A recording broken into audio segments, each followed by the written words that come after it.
I haven't gotten blocked, so I believe that this is working. Let me make sure I'm in the correct channel here. Okie dokie. All right, so hey everybody, my name is Zagrod, and today we're going back a little bit in terms of the way that we're streaming. So we're going a little bit more old school, but glad to have everybody here. And even though they're not on the stream with me, they are in chat with me, and we're all going to be able to go talk and hang out and answer some questions, show some eye candy, and just share what it is that we're doing here.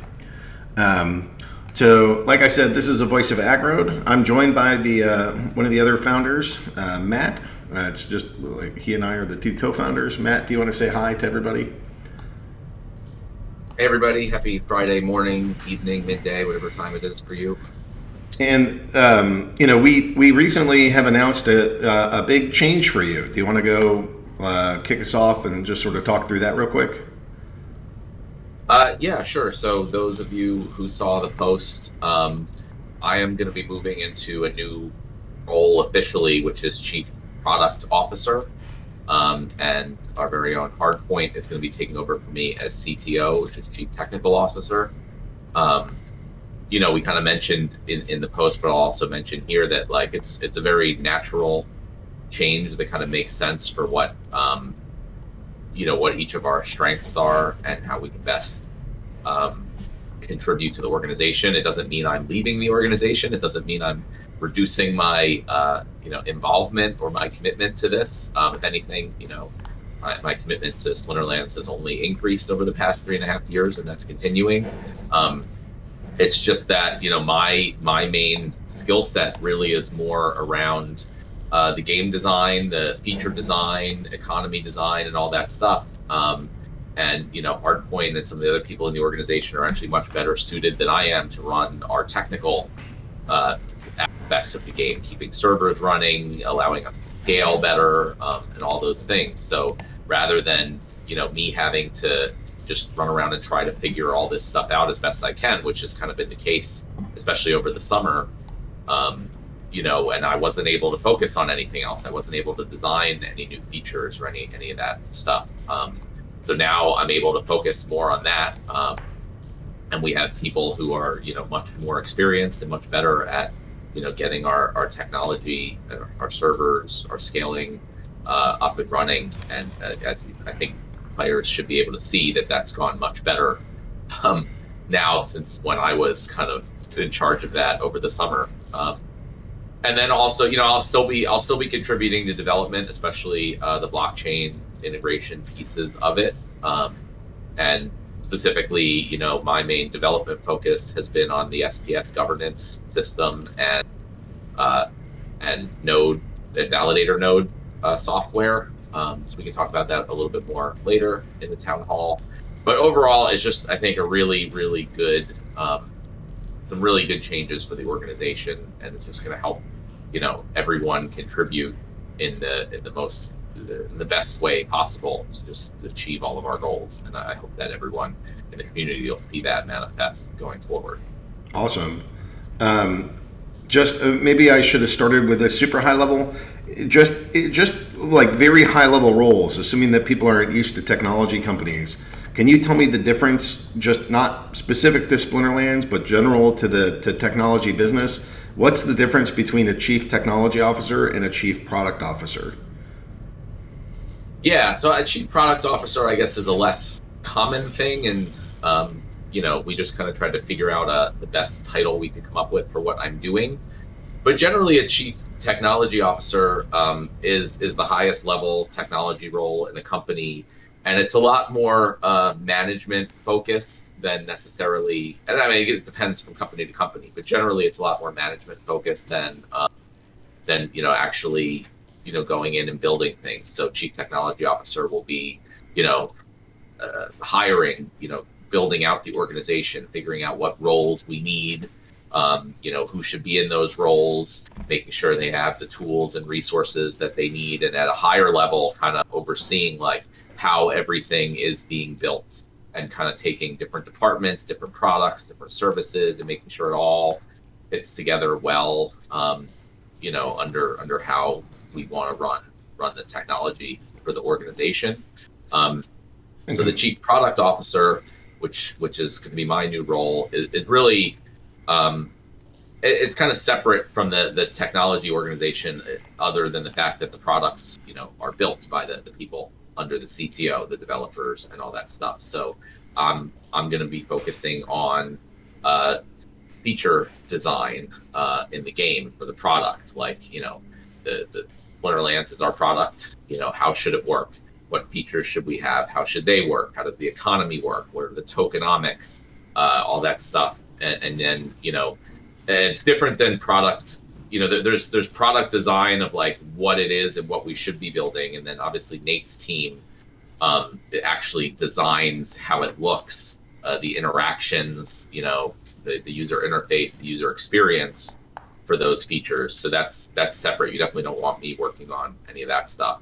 And then there's another really important role that we mentioned in the post, which is that Kbux is going to be the VP of development, which is under the CTO, and that's more of a day-to-day hands-on role for the tech team. So that's actually managing the servers, actually doing the development, making sure things get done properly, when there are issues, handling them.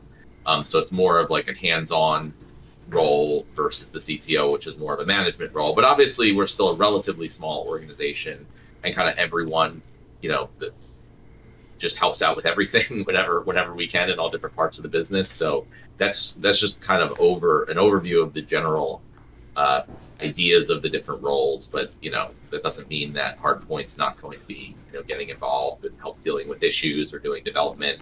And it doesn't mean that Kbux is not going to be also taking on management services. And then also people just get involved in all different parts of the business. We all kind of work together with Nate on helping with UI and UX and vice versa, and marketing and support. And the whole idea of this company is that everyone's super passionate about what we're doing and just wants to do anything they can to help this succeed. And it's fun. A lot of the times a lot of people like to get involved in the stories and the lore, and it doesn't matter if you're on the development team or the support team. If you want to be involved in different parts of the business, that's awesome. I just want to be clear on that. While we're trying to define what roles are for and what their purpose is, everyone's very flexible. Yeah.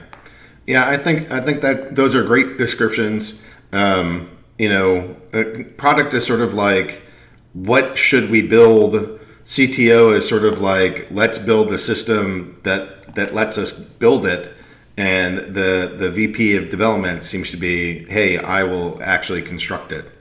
So that all makes sense to me. I'm really excited for this. I think it gets you out of some of the parts of this that you don't like, and that you feel a little bit awkward about. I'm glad that you've done them. It's amazing how far you were able to get us as an organization, as basically like a one-man dev shop. Cryptomancer came along and has helped us extraordinarily with being able to do even more feature development. But as we grow, I'm actually really excited to get, there was so much on Matt's plate. I can't tell you guys this express this enough, but I could see the stress that was on him, and I could see having to do all these things that he wasn't naturally gifted at. He could get them done, and he certainly helped us, but that didn't come as if it's like his great joy and passion. Sort of like what is it, Marie Kondo being like, does it bring you happiness and joy?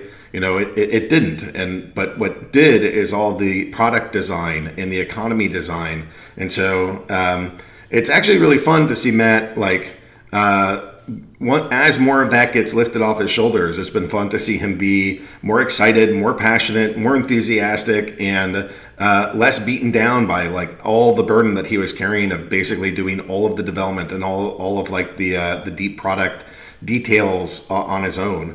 And as we've been able to grow, it's been awesome to see my friend just kind of pop back to life and get some of that burden off of him. And Hardpoint in particular has been pretty critical in that process. So I can detail working through, what are the next things that we have to work on. Oftentimes, Matt would just be so burdened with what we are currently doing that it's hard to think about the next. And what's fun about being able to work with Hardpoint and with Matt is that Hardpoint helps us kind of figure out the next direction of the company. What are we building next? What is the future? What is the product roadmap? Not just for this one game, Splinterlands, but for the entire vision and the entire project. What is it that we need to build? What is it that we want to do? And Hardpoint's been exceptional at working with me on that. And then as we get into like more details of, all right, well, now that we've chunked out the things that we want, give us a particular piece, and let's really dive into the details on that. And Matt's extraordinary there. I mean, honestly, I couldn't ask for a better partner. So I feel like we have really nailed it in terms of the team and the key people that are here that are building what I think of as a world-class organization with a purpose and a mission to change this world to be better than the one that we found, to spread peace, prosperity, and freedom, to bring people into crypto, and help those people that interact with our ecosystem to enjoy a better life than they would have had without it. So let's see. The Hardpoint, do you want to go introduce yourself again? And I'm sorry that we always do these introductions for the people that might get bored doing it, but can you give us a quick introduction and maybe share a little bit about what you've been working on? Absolutely. Thanks, Aggie. So Hardpoint, I've been around. This is, I guess, just crossed 3 months this week with the team. Been pretty excited. When I came in, me and Matt were first talking about my role. Came in as VP of Engineering, and day one, Matt was like, "I really want you to do CTO, but let's see how you do over the next 3 months." I was like, okay, boss, I'll figure this out. So, we were back 3 months ago. If you've heard, some of you have been around for a little bit.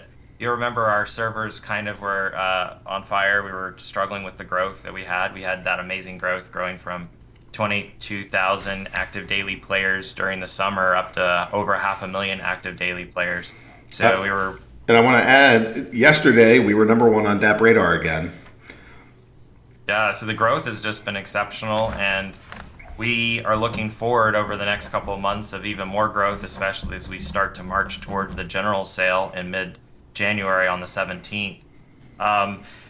Seeing that growth coming into the organization, my background, I'm a veteran of technology. I've been doing this over 20 years. I've done everything from developing and being an architect all the way up that ladder. I've also done managing for quite a bit of years, so I have a lot of combination of skills when it comes to not only management but also deeply programming. I'm a coder at heart and a manager second, so I definitely can't go too far away from code, but it is a passion of mine. One of the things that is a little weird about me is that I was coding in my teenage years, but when I went to college, I actually went after a business degree because I've always believed that the best use of technology is a way to provide meaningful value. And technology is not an end of itself, it's a tool for accomplishing really cool things. And so that's something that I've believed my entire career. And coming here to Splinterlands and actually seeing my entire career starting to make sense and fit into the organization, and where I can combine both of those pieces that I've built up over these last couple of decades, be able to take that and apply it to something that I've come to really love and I'm passionate about, which is the game and the community, is like a dream job for me. And so just coming in and helping Matt and Aggie do that, kind of organizing the company over the last little bit, it's a lot. And I know a lot of people, the last couple of weeks, they've seen me kind of shift because I haven't been as more in the weeds. I've been dealing with more of strategic things, looking out the next couple of months, like what are we building, how are we doing that, trying to work really hard on hiring. Speaking of hiring, we have crossed over 70 team members on the team actively working with us in some capacity, whether it be part-time, full-time, directly on the team. But we count over 70 people a part of this huge organization that's starting to develop Splinterlands and take it to the next level. That is, there's a lot of logistical support behind making sure 70 people are paid. We have all the right documents legally. We're getting people onboarded. I mean, every single week we're onboarding 1 or 2 people for the last, several weeks. there's a lot of things going on, and we've slowly building up a staff to help do that. Speaking of onboarding, some of the things people have asked me in the community is, hey, like, you're growing. I have a certain particular set of skills. I would love to have an opportunity to be a part of the team. And I'm like, okay, well, we're definitely hiring. And the good news is, we'll drop a link into the chat here. We have a site that we have our job postings up. Not all of them are up there, and part of that's due to just the tremendous amount of work that we're doing to get all this done, but a lot of our roles are up there. So if you are interested in working with us, the best thing you can do is go to that site, it's splinterlands.breezy.hr, and check out the sites that are out there and put in your application, and we'll take a look. Now, I just want to say, guys, this is just, everybody's excited about the game. People are like, hey, I can do this. Right now, we are being very, very picky about how we hire, and there is no offense meant to be anyone that's applying. We love you all, but we are trying to absolutely make sure there's a very good alignment with the people that we bring in and with the skills and talents that we need. So guys, just keep that in mind that we're being picky, but if you are interested and you have those skills, we definitely encourage you to apply. We are looking for some fabulous people for this team, and this is one of the most fun teams I've had to work with, and some of the best people I've worked with in the industry are actually working with us right now, which is such a wonderful experience to work with so much talent in one shop.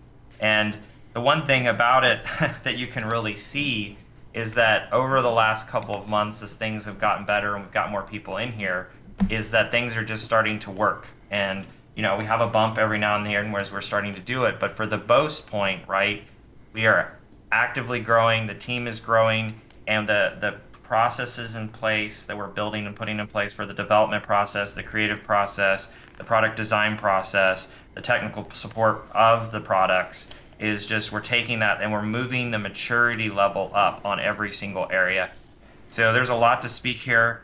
I have even more updates, but I really want to talk. I want Kevin to kind of come in and get a chance to say hi and also give us a quick dev update, because I think that would be really interesting for you guys to hear more on the tactical level what's going on. So Kevin, please do an introduction first and say, you know, who you are, a quick background, and then tell us what you're working on and kind of the philosophy of the work that you're doing and how you're doing it.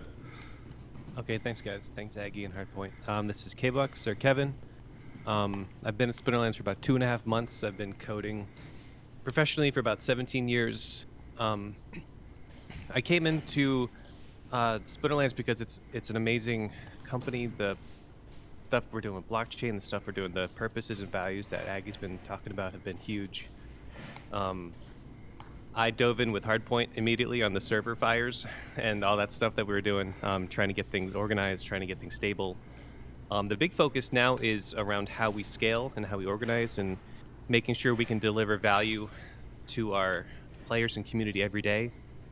So we've gotten to a point where we're delivering releases of the game once to twice a week. I want to get that up to many times per week.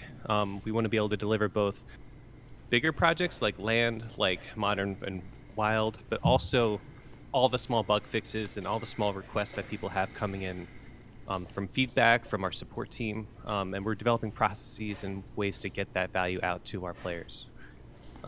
That's my background. So kind of interweaving both of the ideas. I've been doing DevOps previously. I was doing financial derivatives previously. It really feels like my career was kind of like trying to prepare me for this role. And I'm so excited that I can kind of use all of those previous skills and apply it here. So we have a release coming on Monday of a lot of those small fixes, stuff from the feedback from the community, small fixes that we hear about in tech support. So keep those requests and ideas coming. That's the real big focus, is we want to deliver value consistently to the community, not just on those big new features, but every little thing that makes the game more fun to play. What do you see as your highest priority? So we have that launch on Monday. You know, after that, what is the dev team's kind of like main objective right now? What are you steering people towards? Yeah, the big thing is we want to be able to both be very stable, see consistent everyday updates. The idea that if we could deliver value to our players every week or multiple times per week, that becomes cumulative. So I'm staring at our list of changes coming. We're going to be doing a release on Monday. We have like 10 individual small changes going in for that release to fix small issues. We're trying to do that at the same time where Cryptomancer and the team can build out Modern and Wild, and also prepare for general sale. So another part of our team is really focused on that, trying to make sure, kind of the same thing we did for Chaos Legion, to make sure we could handle the scale. We have the same kind of approach for general sale, to make sure that things are stable, things work well, people can open their packs, people can start battling. So there's not one kind of big feature. I guess the big feature is we want to be able to deliver value every day, and the whole team is kind of working to that model. So it always struck me at we say things like, we want to do this general sale and we're going to get more cards. And it's not just Matt building cards, and it's not even just building the interface to do it. It's like, oh, well, we're 10xing the total supply of cards in the game. I guess that's going to take some infrastructure that we have to edit. Yeah. It's amazing how much there's so much underneath. It's like the tip of the iceberg is what you see, and then it's all this work underneath it that allows it to just sort of function smoothly that players don't see, which is like a giant piece of what we do. Yeah, my favorite kind of little microcosm of that is when you go into the market and you see how many cards are listed of a particular card type. You see maybe up to 10,000, up to 8,000 right now. What if there were 150,000 of a particular card listed in the market? How does it handle that? Does it handle it well? Does it fast? Can you search it well? Can you find the specific card ID that you're looking for? All those little things. We're really going through every page and saying, what if there are 20 million cards in the system? How does this page act? Does it work right? What if there are 5 million daily users? Does this page work right? And it is really a meticulous page by page, feature by feature approach that we're taking. Awesome. Well, I'm stoked to have you here. Are there other things that you want to share? Anything else? Did we cover it, or what else is on your brain? Yeah. I'd love to just plug the feedback voting system that Hardpoint put in and the team put in. I would love for all of our community members to, when you have ideas, push them there, vote on everything that you want done. We really care about what the community is looking for. Even when we have ideas internally that says, where someone says, I heard this in tech support, or I heard this in general chat, or I heard this from the Mav. Generally, our response is like, let's throw it to feedback. Let's see what the community really thinks. That weighs heavily on our priorities, and we really want to be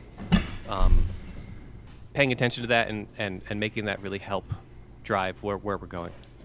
Yeah, it's been fun, and hopefully as players are seeing these kind of updates and quality of life features get added. One of the things that's been awesome is that we not only have we added, we basically 7x'd the entire dev squad, and in terms of people that are building features now, where there's more than Matt and more than Mancer, but it's also we have people that are also working on the platform and also working on the scaling and the Amazon servers. It's we literally get to do every single part of this, whereas before it was Matt and Mancer trying to figure out everything. Now it's little squads that are working on each different part. Does that sound accurate to you? Well, I added Matt Mancer and Melon Man. And Melon Man, fair enough. Melon Man kind of runs under the radar, but he's been around. Yeah, he's been around since the very beginning. That's entirely fair. Sorry, Melon Man, that I did not acknowledge that. That is my bad. No, I usually refer to him as the great and powerful Melon Man. I remember telling my son when I met him and got to talk to him about the battle screen. It was my son was pretty psyched. Yeah, I mean he did that in a weekend to get this whole thing started. It was awesome. It's incredible. Okay, Well, yeah, feedback.splinterlands.com. I think it's been making nice improvements, and I'm sure people forget about them the minute that they're there, and what it used to be like back in our day when we had to, scroll the entire thing by hand to go find the one card we wanted and click it 15 times because it didn't work every time, and now it's just like smooth like butter. So it is a nice quality of life improvement. Thank you for your work, and thanks for being here, and thanks for taking on this dev team. It's a lot of people that are super talented. I mean, it's got to be a little bit daunting because like all that we've hired so far are people that have like 15 to 30 years experience. So it's not like, okay, here's a couple kids fresh out of college, and it's obvious that you are the the guy that's leading this, but it's like you are surrounded by talent, and I'm grateful that the team is functioning as smoothly as it appears to be. That's great. Yeah, you said it well. All right. So I just wanted, let me jump in here too. So again, it's not the only kind of role changes that are happening right now in the org. I wanted to highlight something else that's going on, which probably affects some of the Discord community and some of our other communities pretty highly. Is Homesteadhacker came on, I would say a couple weeks ago, and was working with us actually probably a month and a half ago. Started helping us get everything tidied up on Discord, and has done such a great job with that. We're actually pulling him out of that role, and we're actually having him starting to work on a team that we're forming around product design. And just so excited to have him there, have him working closely with myself and Matt and the rest of the team. But I just really wanted to give him a chance to say hi, and just to let you guys know we are going to be backfilling him and starting to look for another community mod lead. But let me let him say it. Homestead, you there? You able to get on here and say hi real quick? Yeah. Hello, can you hear me? Yeah, sounds great. We can hear you great. Can you do a quick introduction and then tell us about your previous role and tell us about what you're working on? Absolutely. So, hey, I'm Homestead. John Brantley, Homesteadhacker. These are the names I've gone by with some controversy. But anyway, my career is a lot like Hardpoint's in that I've done about every job in tech, from the support, test, development, project management, both in big corporations doing software and hardware development stuff, and later getting more into IT in all kinds of industries. Embedded systems, like voice recognitions in cars and automobiles, retail, medical, just all kinds of stuff. Anyway, my key skill set, I think, from all of that and through the years is that I'm pretty good at, looking at complex systems really from a kind of a user perspective and breaking them down into, simple components that people can understand, and so that the right parties know the pieces that they need to work on, and at the end of the day, so that we build a cohesive product that is fully fleshed out, from everything from support to the development team knowing exactly what they need to develop, and the design team. So anyway, I'm just really excited about moving into this product design role. I think it's a great match of my skills, and I'm looking forward to the challenge. And then what were you doing for community moderation, and what do you think will be coming in behind you? What's the goal of community moderation, and what like skill set are we looking for there? Yeah, absolutely. So I've been wearing two hats here for a bit. I've been doing this product design stuff kind of in addition to the mod lead stuff, while trying to keep the mod lead stuff going. And I want to talk about that after this. But to answer your question, I've really enjoyed this community mod role as well. I was able to dive in kind of quickly and shore some things up. And so, yeah, we are going to, the goal there is really to improve the Discord experience and make it safe. So we've got a pretty good handle on that, and we're going to be opening up a job posting to backfill the community mod lead position.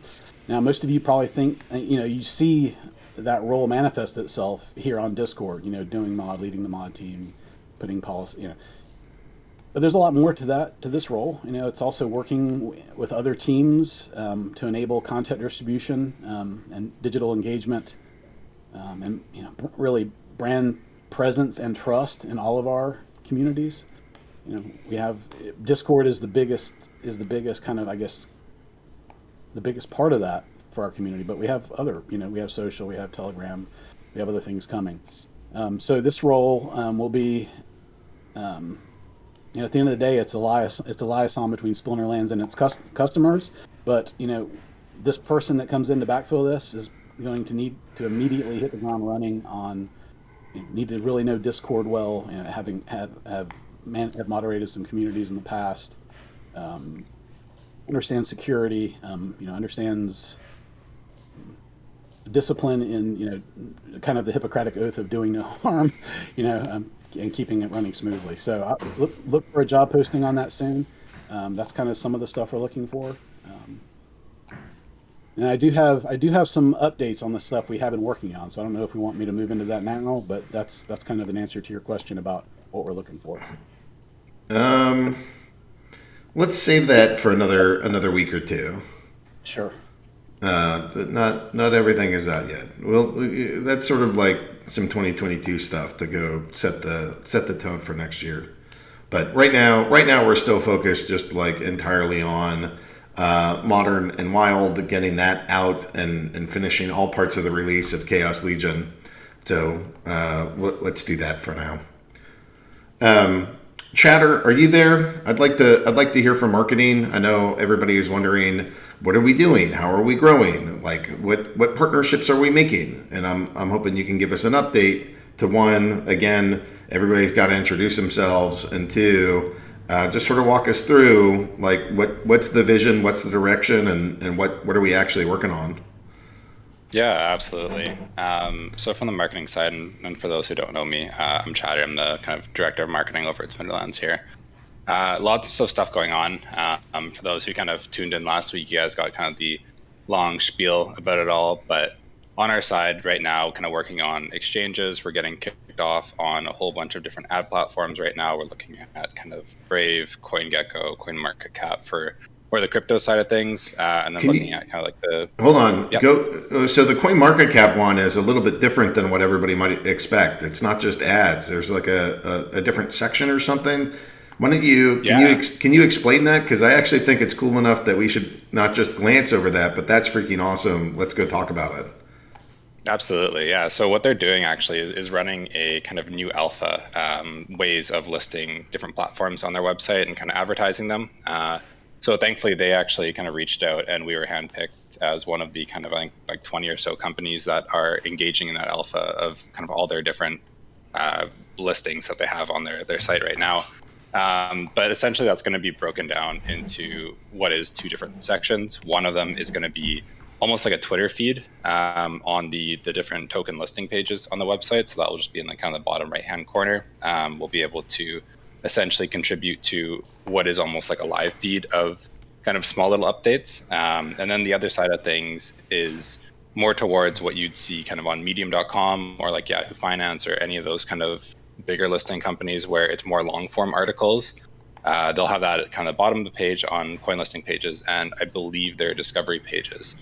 So we'll be able to also kind of feed in like any of our Chaos Legion updates or any of those kind of peak or Splinter talk posts that we're launching right now. We'll be able to feed that directly into their site as well. So really cool opportunity there. Tell me the benefit. Like why? Like I'm really excited about it, and I guess I could share some of why. But I'd like to hear from you because you're the marketing guy. Why is this cool? Like why does that matter? Why will that help us?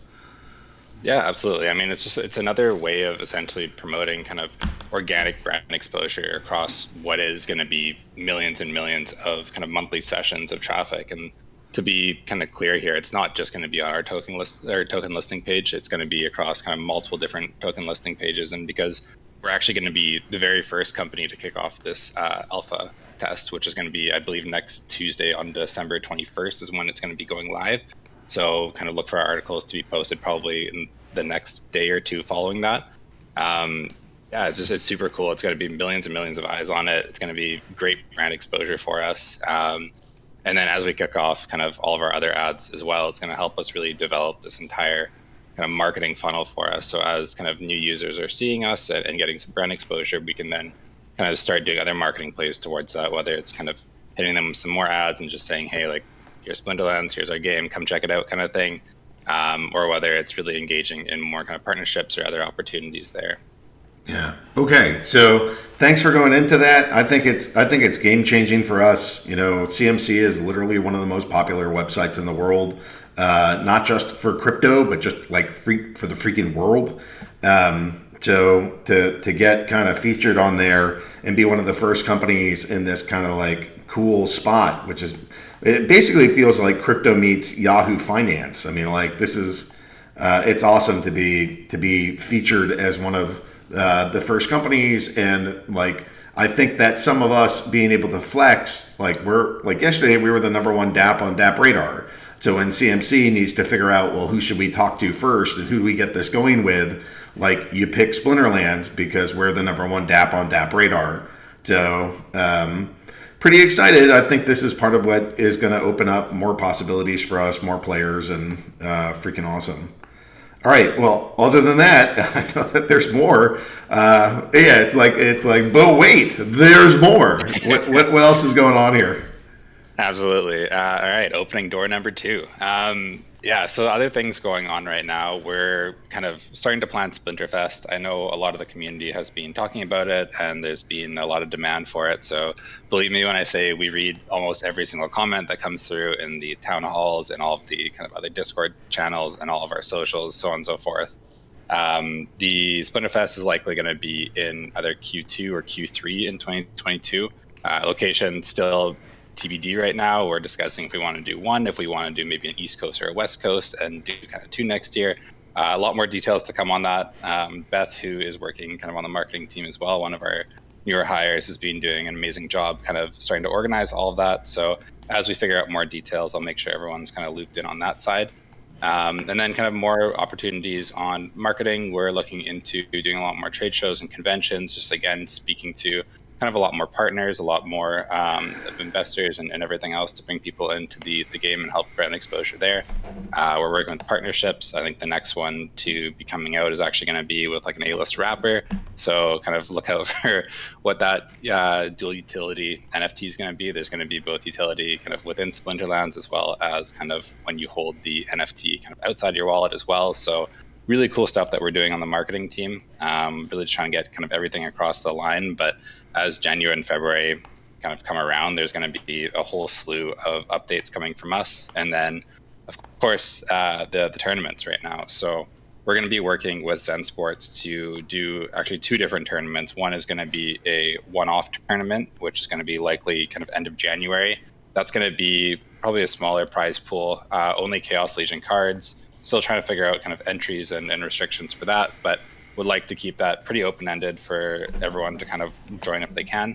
And then the second side of things is going to be a year-long tournament. So that's going to be comprised of monthly qualifiers that leads into a monthly tournament. What those prize pools are going to look like is probably kind of $5,000 to $10,000 every single month in both tokens, fiat, and kind of other prizes there.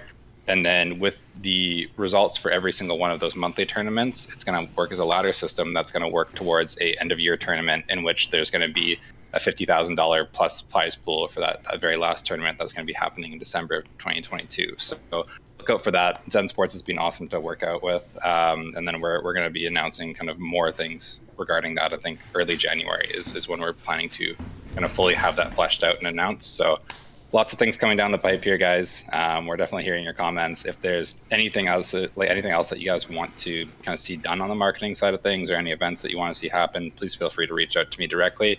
Other than that, before I kind of end off here, want to kind of plug 2 different things. Is one, we held the Twitter contest the other day. I'll be announcing the winners of that probably this afternoon. I'll be putting all the winners in the town hall channel here if anyone wants to kind of see who won.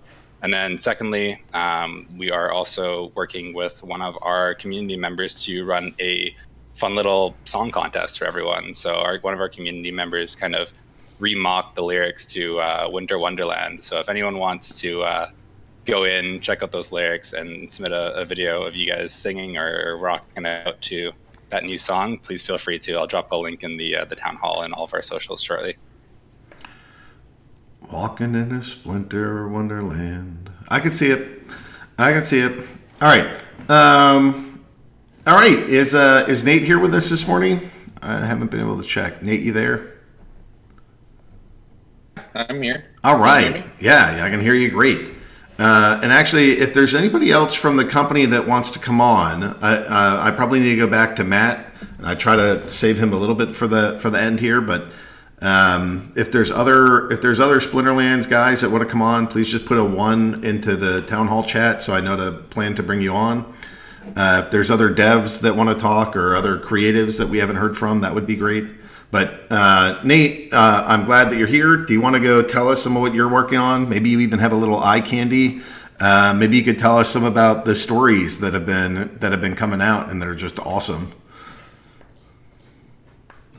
You're muted, sir. Mr. Nate? Yeah, come on back. Sorry about that. Yeah. Okay.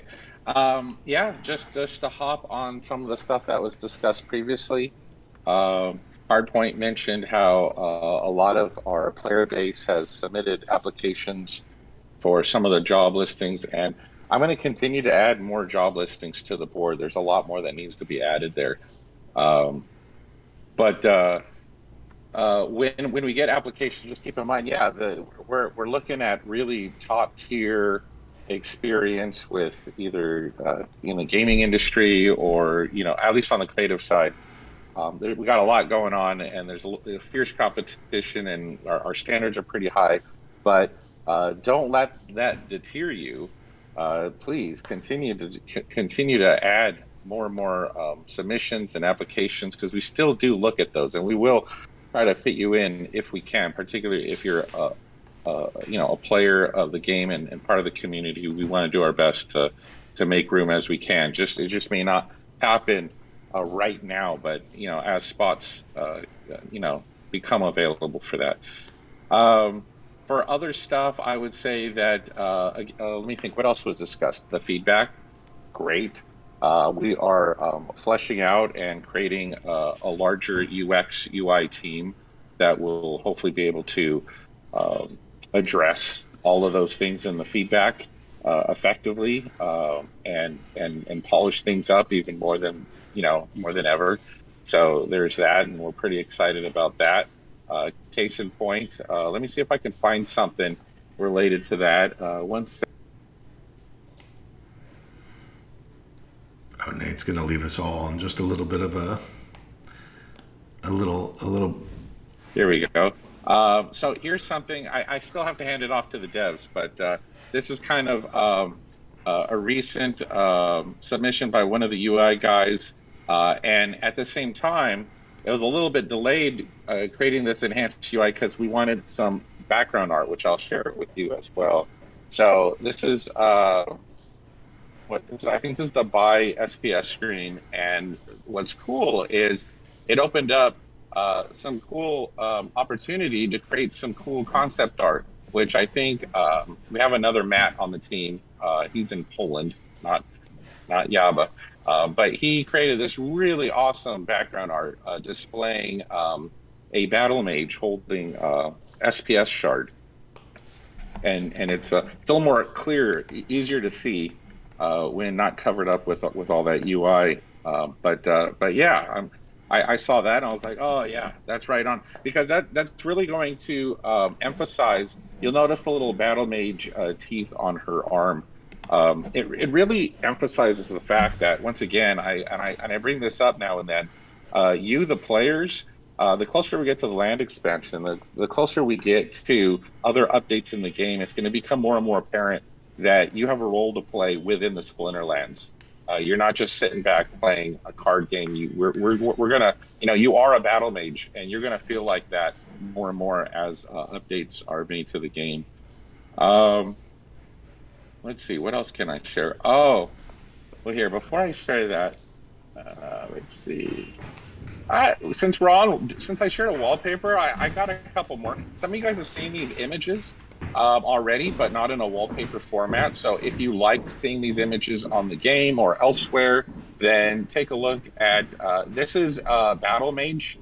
It could be the same lady you see in the wallpaper I just shared, but she's overlooking the arena and preparing, maybe the spells in her head that she's going to cast before the battle commences.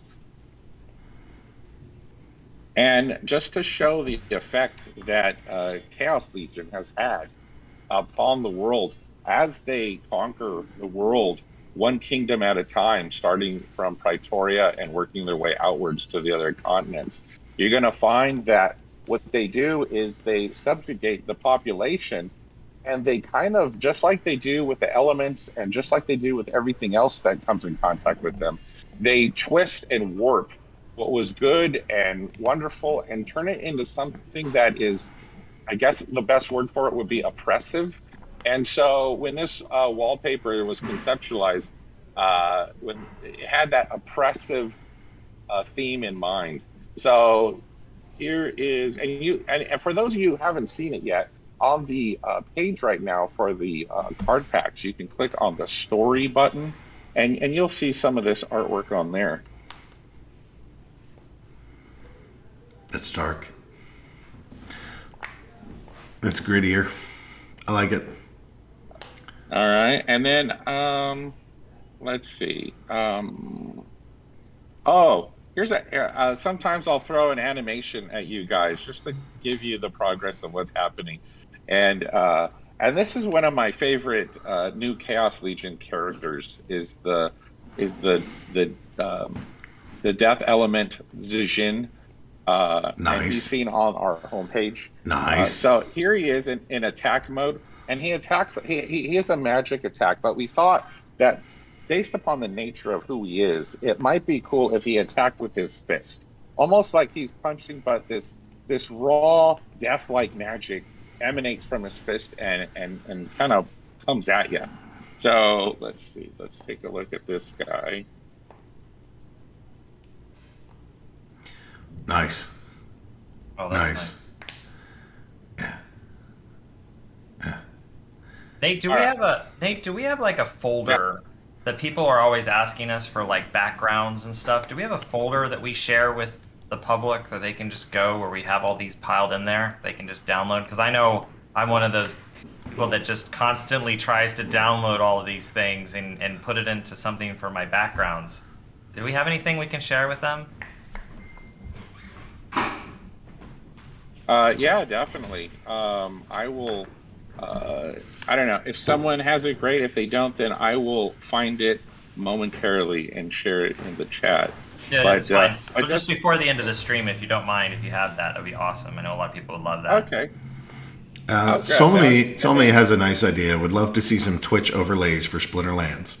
I come with a sales background, and that sales background tells me if we ever want people to do things, we should make it as easy for them as possible to do. So if we can make stream overlays that are like ridiculously professional and free to use for our players to go, look professional on their first day, we should be doing that to make it as easy as possible, because we ultimately want them to stream.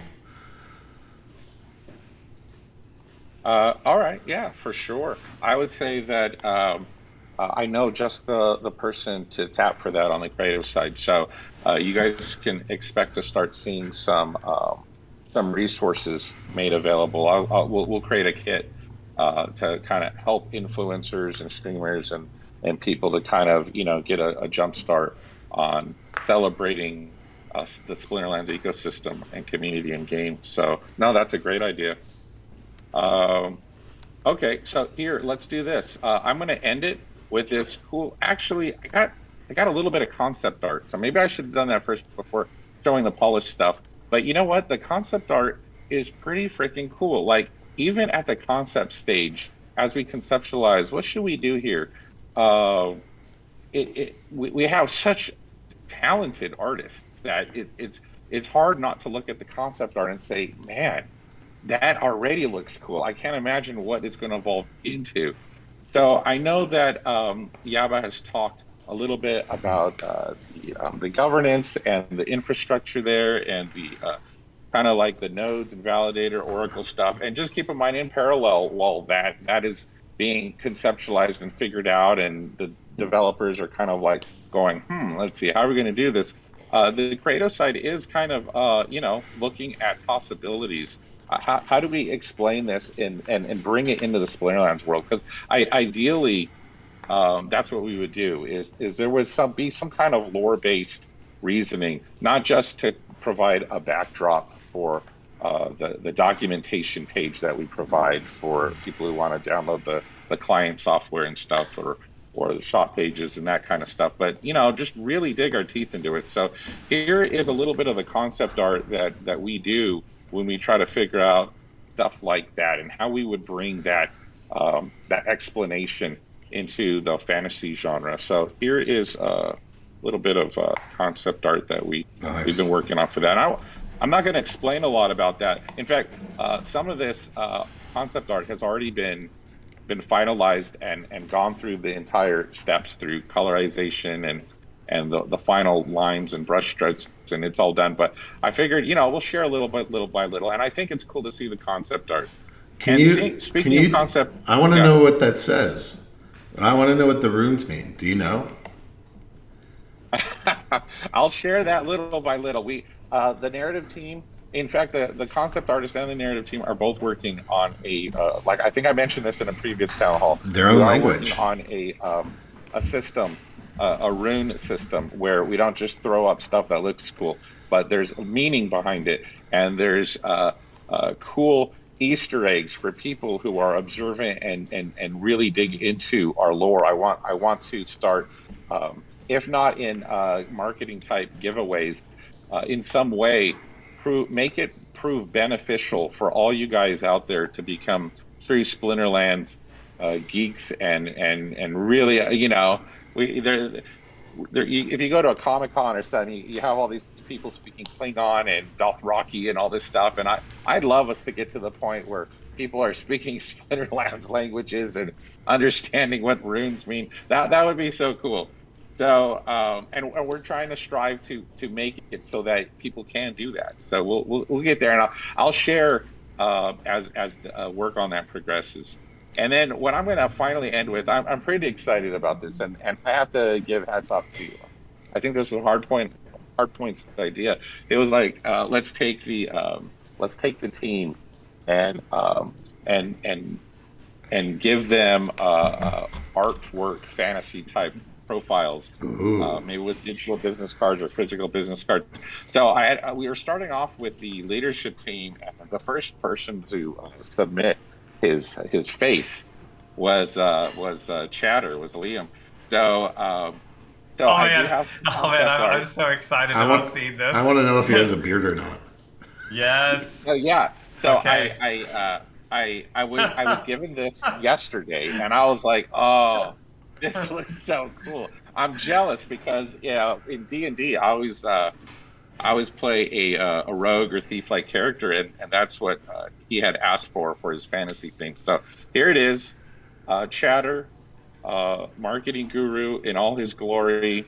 And yeah, he hasn't even seen this. Oh, nice. Oh my gosh, that is so cool. Yeah. I don't know, guys. And you notice we didn't go beard, but I think we gave him a little bit of just a little, just a little bit of roguish. Yeah.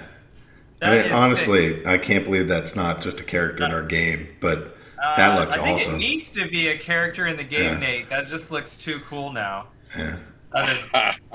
That is so sick.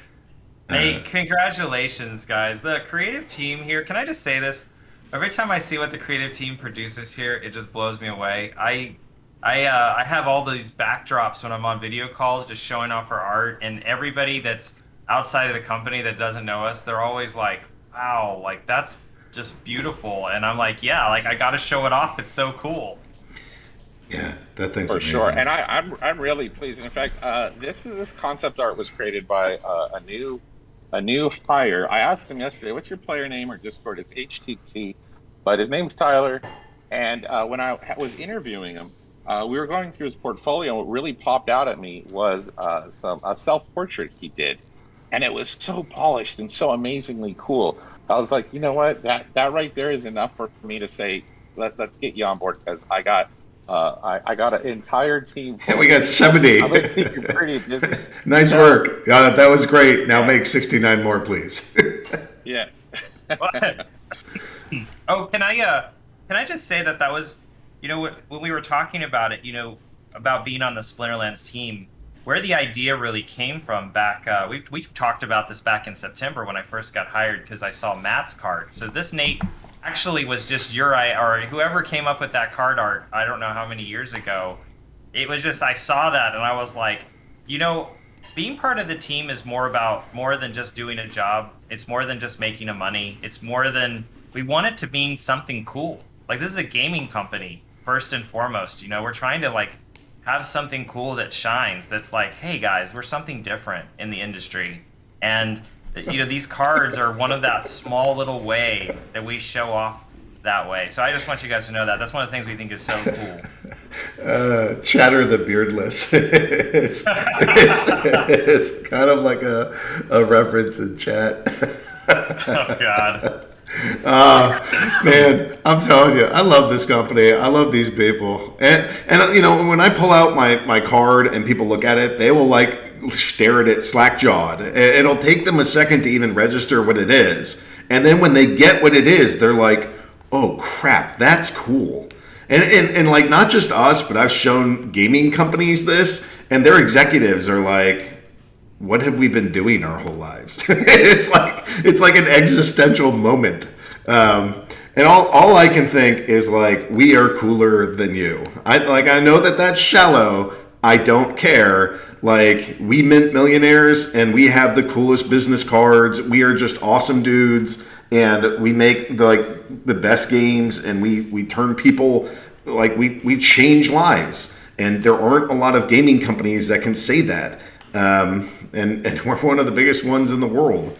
So I'm so freaking pumped. I love what we're doing, and I love that card. It makes Chatter look awesome, and that's our team. Our team. We got he's a rogue. He works tirelessly, and he's got he comes off as like the nicest man on the planet, but he's got just a little bit of deviousness to him. It's amazing.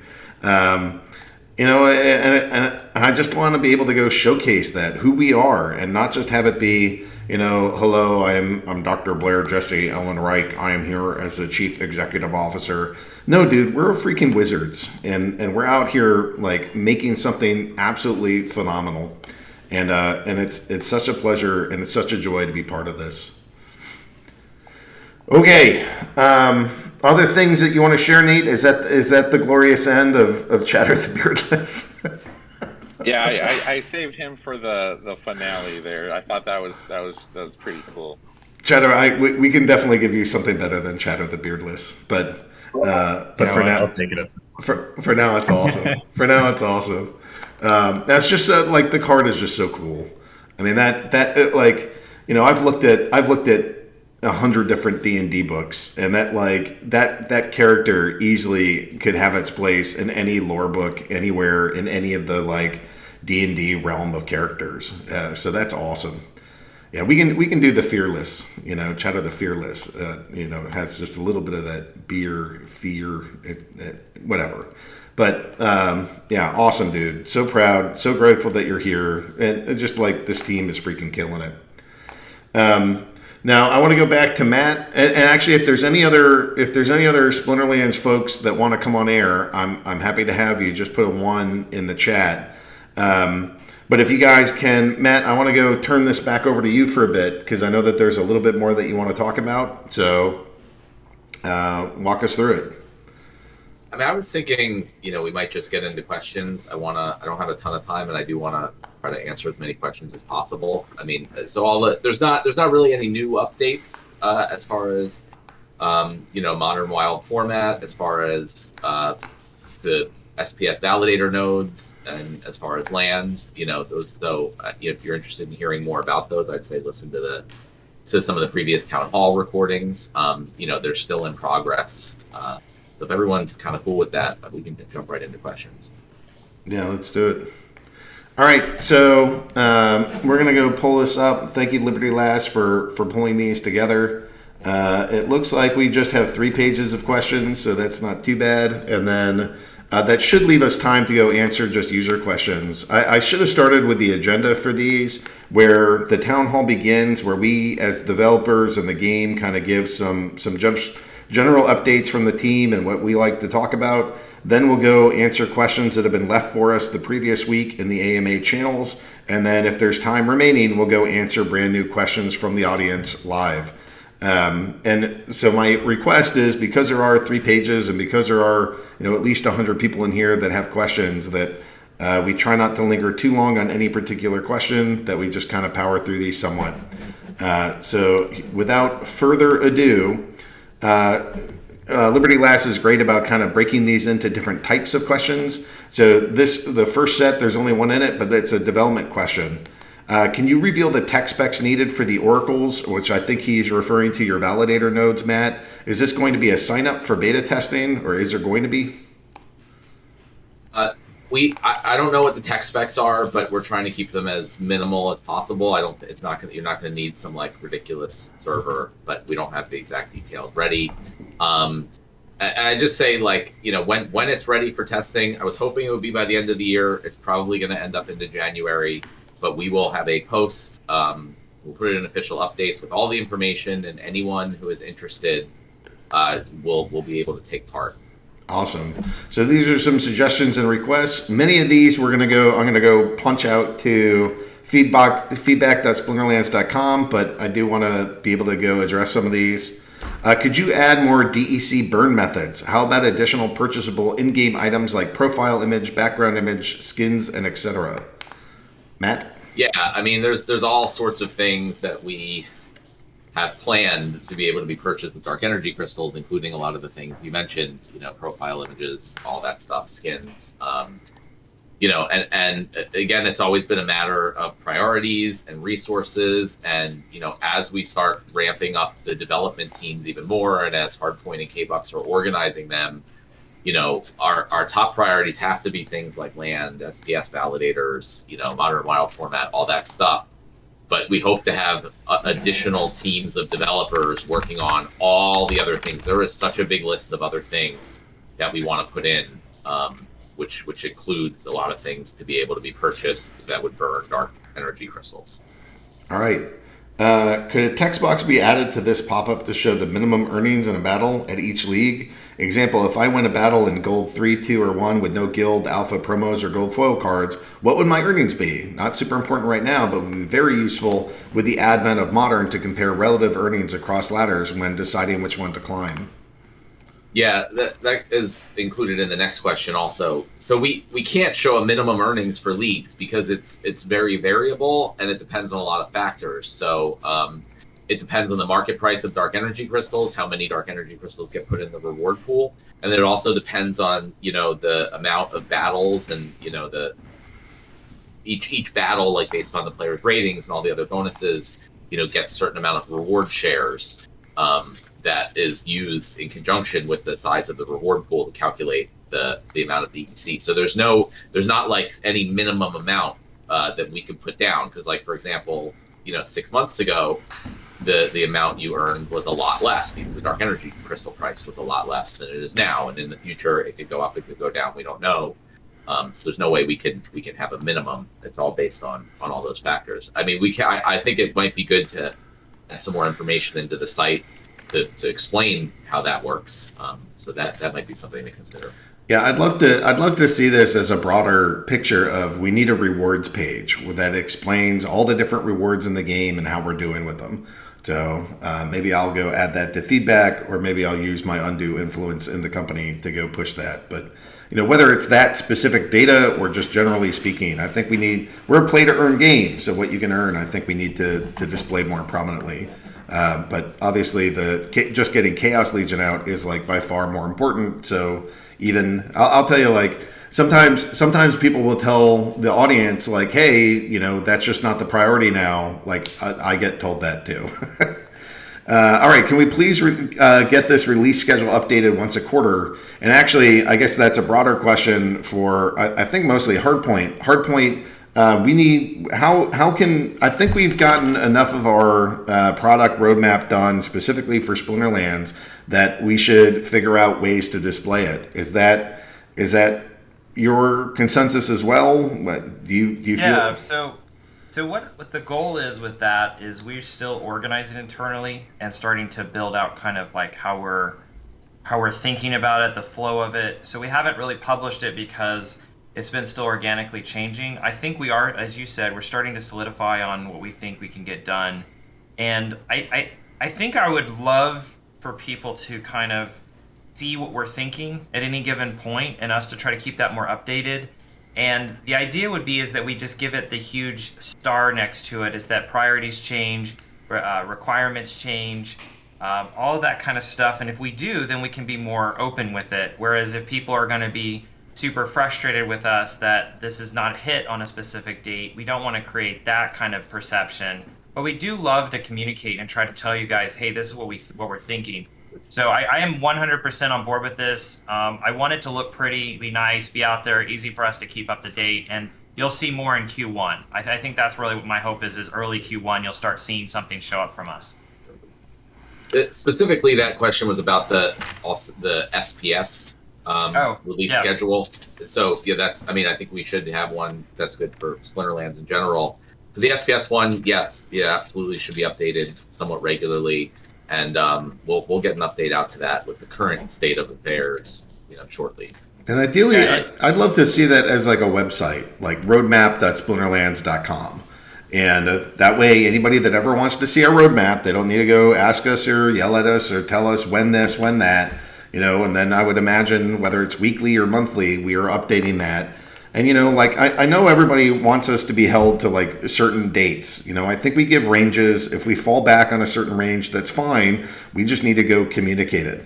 So the more that we can actually build out I'd love to see rewards.splinterlands.com, and I'd like to see roadmap.splinterlands.com. So hopefully these are things that we can add to the list. Okay, can we get the following for tax reporting reason? An export feature for the balance history, a current conversion into USD and Euro was provided for each income. And then he talks about how he does it. Do you guys want to talk about the tax reporting that we're doing? So, yeah, go ahead. You go ahead, Matt. So I understand this is important for people. We all understand this as a company, and it is something we very much want to make. We want to build out tools as best as possible for people to be able to download their transactions and everything from the game. I don't think we have any type of ETA on that, but we are trying to. It's definitely in our big list of priorities. I think it is one of the higher priorities behind the major features. But in the meantime, people are going to have to be responsible on their own for getting their information for their tax requirements. Do you think until we can get that available? Do you think it's fair to say we can get it out by April, or is that still too much of an unknown?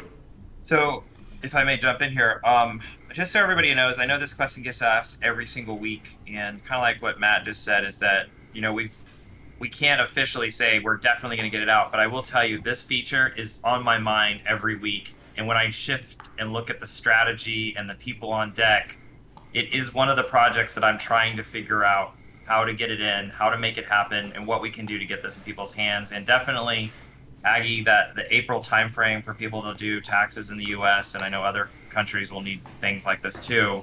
It's definitely there. It's just we got to kind of keep everything running, and I think the reason why you guys keep hearing us play a little loose on this is the amount of data that's behind that is very, very significant. And it's not just like, oh, go put a button on the website and press download, or just go make it so that we can query this data. You guys are talking about literally hundreds of millions of rows of data, and how we build that out. We don't want that to bring down the game and the platform. So we just got to be very careful about how we do that. But it is on our minds. It is on this sort of schedule that we're trying to kick around, and as we hire resources and that, it is a constant project that we are discussing.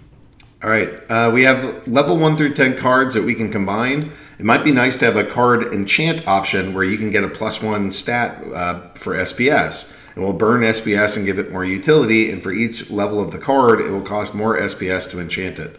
Thoughts? Matt, what do you think about burning SPS to go enchant our cards? I'm not sure specifically about enchanting cards or adding more stats beyond the current way we have to combine cards and add stats. But it's a good to mention like our thoughts on SPS and utility in general. So, I mean, we're kind of the whole goal of this whole thing was to have like a player run, player owned game, right? And SPS is really the vehicle for that. We obviously are also aware that like it's no coincidence that kind of a lot of the big explosions that have happened in the game, as far as all the numbers and players and values and things, coincided with the release of SPS. And we think that's because generally the user base and the market for this is aligned with that goal. So overall, everything we do kind of going forward is based around providing value to SPS. So I don't think it will be that exact mechanism, like enchanting a card and getting more stats. But like everything that's going to be happening in the future is going to somehow involve SPS, whether spending SPS, maybe SPS will get burnt for some things, or just generally encouraging people to stake it and using the voucher system. But that's our overall goal with everything we're doing, is how does this go back and provide value to SPS holders, because that's really what everything is about.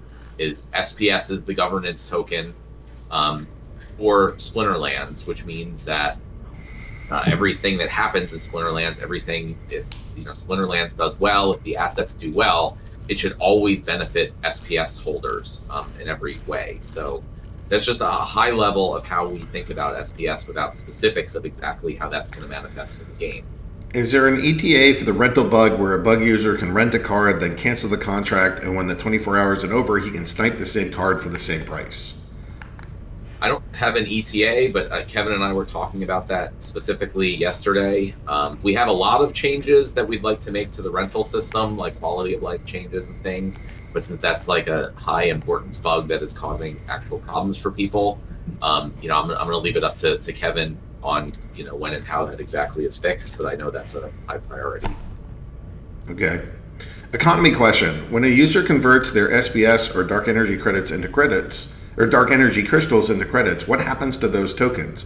Does Splinterlands sell those SPS or DEC on the market immediately, or hold the tokens in a wallet?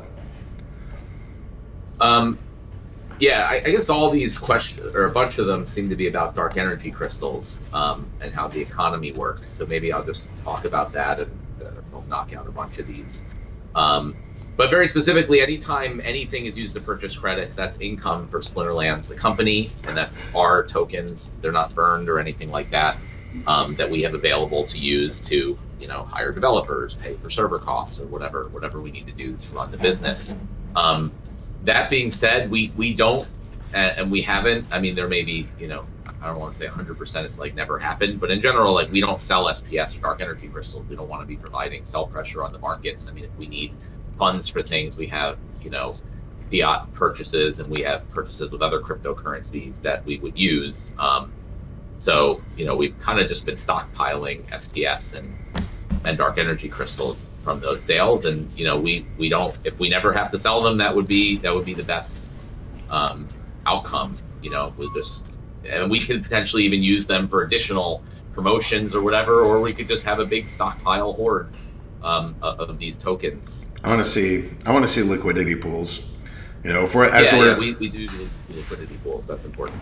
We just know that lots of people need access to tokens. They can be hard to get, and it's a way that we can go provide access to that without necessarily like selling pressure on the market, which we don't want to be responsible for. But we do want to add liquidity, so it's a nice middle ground. For those of you who don't know, liquidity is kind of everything. Like, for those of you who want token prices to go up and want like big investors and whales to come into this, it's all liquidity. Tokens really can't go up in price that much if they don't have enough liquidity, because bigger investors are not going to get into tokens that they don't think they'll be able to sell, or that they themselves will affect the price too much. They don't want that. So that's a good point of like, a lot of the things we do, with SPS from the foundation, the AO fund currently, and getting these liquidity pools and farms on PancakeSwap and Alpaca Finance and SushiSwap. Like, these are all super, super important for just getting more people into the token. And that's a good thing for us to use our tokens to help support. And then as far as just DEC economy and just how that works, like why do we design it this way? You know, why does the reward pool increase, you know, when the value goes up, which pushes the price back down or provides, you know, price pressure? So I first want to say, like, we don't do anything, like, we don't directly control in any way external market prices, and we also don't, like, you know, freak out if prices go up a lot or go down a lot and like, oh no, we have to go change everything. We kind of we design these systems in a certain way, and they're presented for everyone to see exactly how they work. And then, you know, people can use that information to make their own decisions on third-party markets or whatever they want to do. And, you know, that is what it is. So the reason, there's kind of a couple different ways that the tokens can work. And there's the Bitcoin way, where it's just basically, you know, there's very low and decreasing in inflation, and it's all used for the miners securing the network. And then it's basically just like whoever buys it earliest gets the richest, right? And the most money kind of flows to the people who buy the tokens the earliest, or have the most faith in it, you know, in that sense. And a lot of what's been happening with DeFi recently is kind of a different model, which is really, in a lot of ways, a fairer model for distributing tokens, in my opinion. And it works a lot better in a lot of different circumstances, in our opinion, also. So Dark Energy Crystals was designed sort of with that in mind, which is that they're not necessarily tokens that you just buy and hodl forever and just get tons and tons of value. You can still earn value from these tokens, but you get that from playing the game. So what we really want to incentivize is not just a bunch of people to buy the token and just hold it and do nothing with it. We want to incentivize people to play Splinterlands. We want to incentivize people to buy Splinterlands cards and assets, either from us or the market or wherever. And so that's how the Dark Energy Crystal token economy in particular was set up. So it's not just, oh, I happen to buy Dark Energy Crystals, you know, the longest ago, so I you know, made the most money off of it, because that doesn't actually bring as much value to the ecosystem as someone who buys a bunch of cards and plays the game a lot.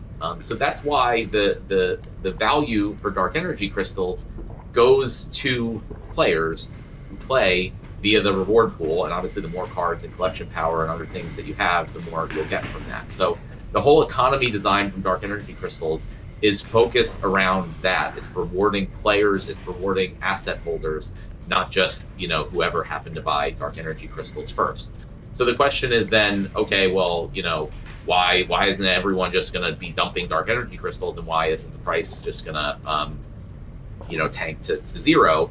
And that comes around to, we also have to provide value for Dark Energy Crystals within the game. And I think that's something we've done considerably in the past, and we plan to continue to do in the future. So there'll be lots of things in the game, cosmetic things, and also things that provide value through earnings that can only be purchased with Dark Energy Crystals, or that have discounts with Dark Energy Crystals. You know, and that's why originally we kind of had, I don't want to call it the peg rate, but we always, Splinterlands, the company, always valued Dark Energy Crystals at a certain price. So even if the market price was lower than that, we would still accept them at a higher price. And that's a way where, you know, just a very simple way for us to provide value to Dark Energy Crystals. If players wanted to buy things in Splinterlands and the market price was lower than that, they could buy the Dark Energy Crystals on the market at a lower price and get value in Splinterlands game at a lower price due to that. So that's generally the economy design we've used in the past.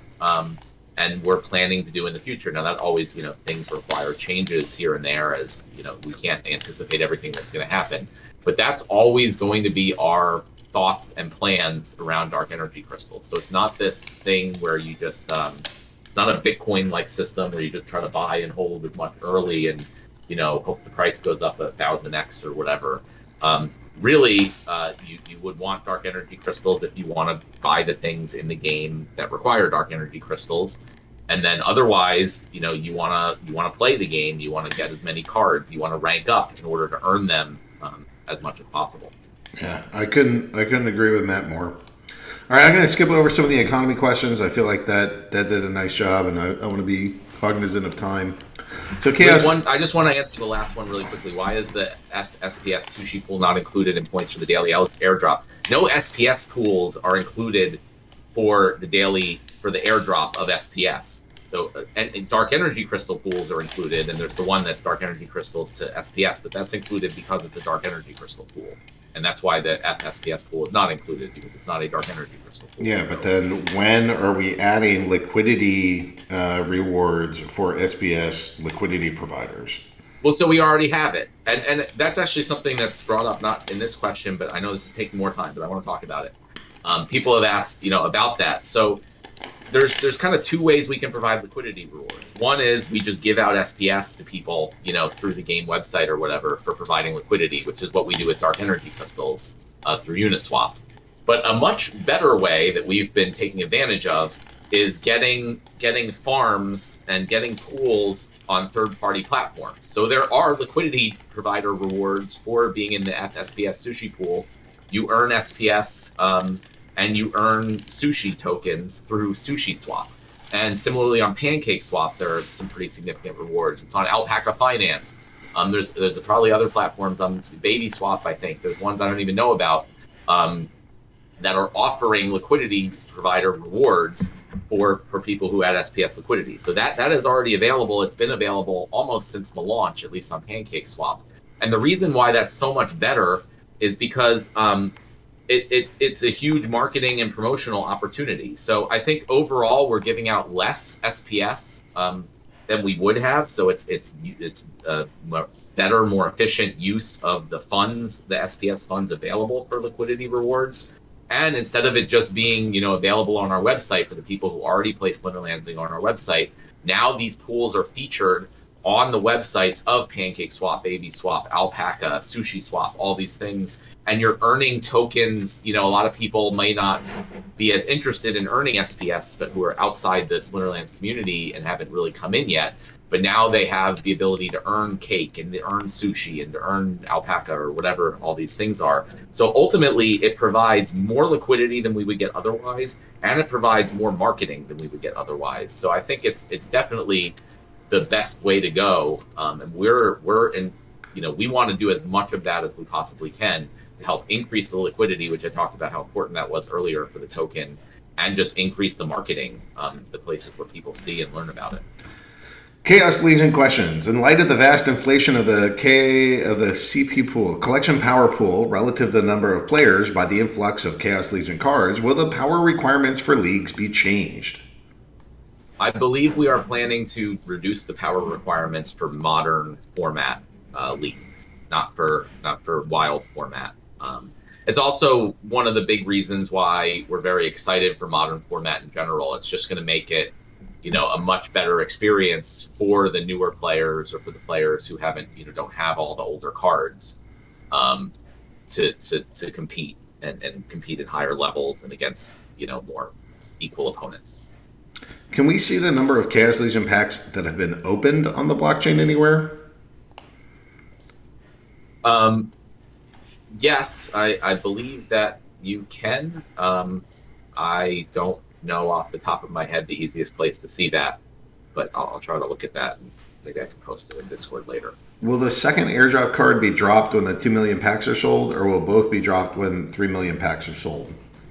The plan is for both of the next two airdrop cards to be dropped at the end of the current sale phase.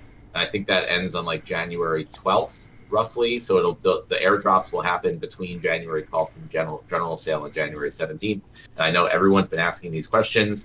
We are working on the next two airdrop cards and the stats and the required minimum packs to get one. And we're hoping to have that information released roughly next week.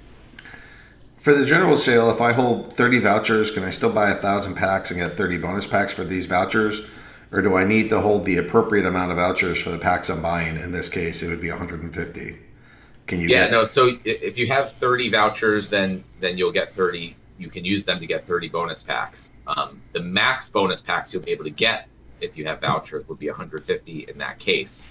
But if you only have one voucher that you spend, you'll only get one bonus pack. If you get 30, you'll get 30, etc. Wild versus modern questions. Will modern account power be segregated from a regular account power? So I don't think the account power will. But what we're planning on right now, and again, this is planning, so things may change. But is that it will be one? You'll have the one ECR pool that will go across both formats. So players who have lots of collection power and have lots of the older cards, if they choose to play in modern format, even though they'll be able to be in higher leagues, they won't be able to use kind of their older cards that allow them to get them there, and they'll be using up their ECR, which might be better suited. They may be able to earn more in Wild, and that's how we want it to work. Is that it kind of is a natural free market thing where players have a certain ECR pool to use, and they can kind of choose the best place to play. So naturally, players with the older cards will gravitate to Wild, and vice versa. Well, I think again. Hold on. I think this question is a little bit more like, let's say I take a super powerful champion level deck, and then I add 10 level 1 common Chaos Legion cards to it. How high of a rank can I get in the modern format? Right? Can I use the collection power from the Wild format cards to push me all the way up to champion level again in the modern format because I have that collection power? Or because that collection power is not from the Chaos Legion set, do I have to have Chaos Legion or modern format card collection power to be able to rank up? So the answer is you can. If you have enough collection power from the old cards and level 1 Chaos Legion cards, you will be able to, at least from a collection power perspective, get up into higher leagues in modern format. But what I'm trying to say is that doesn't make a whole lot of sense, right? Because you'd have to be able to actually win enough battles using your level 1 Chaos Legion cards to get into those higher leagues, which may or may not be possible.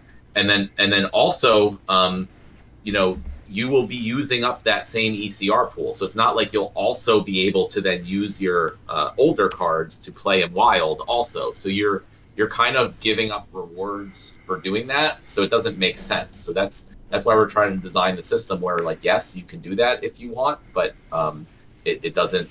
I don't know if it would be possible, given if you only have level 1 cards from the newer sets, and B, you're just literally giving up rewards because you would be able to earn a lot more using all your old cards in Wild format.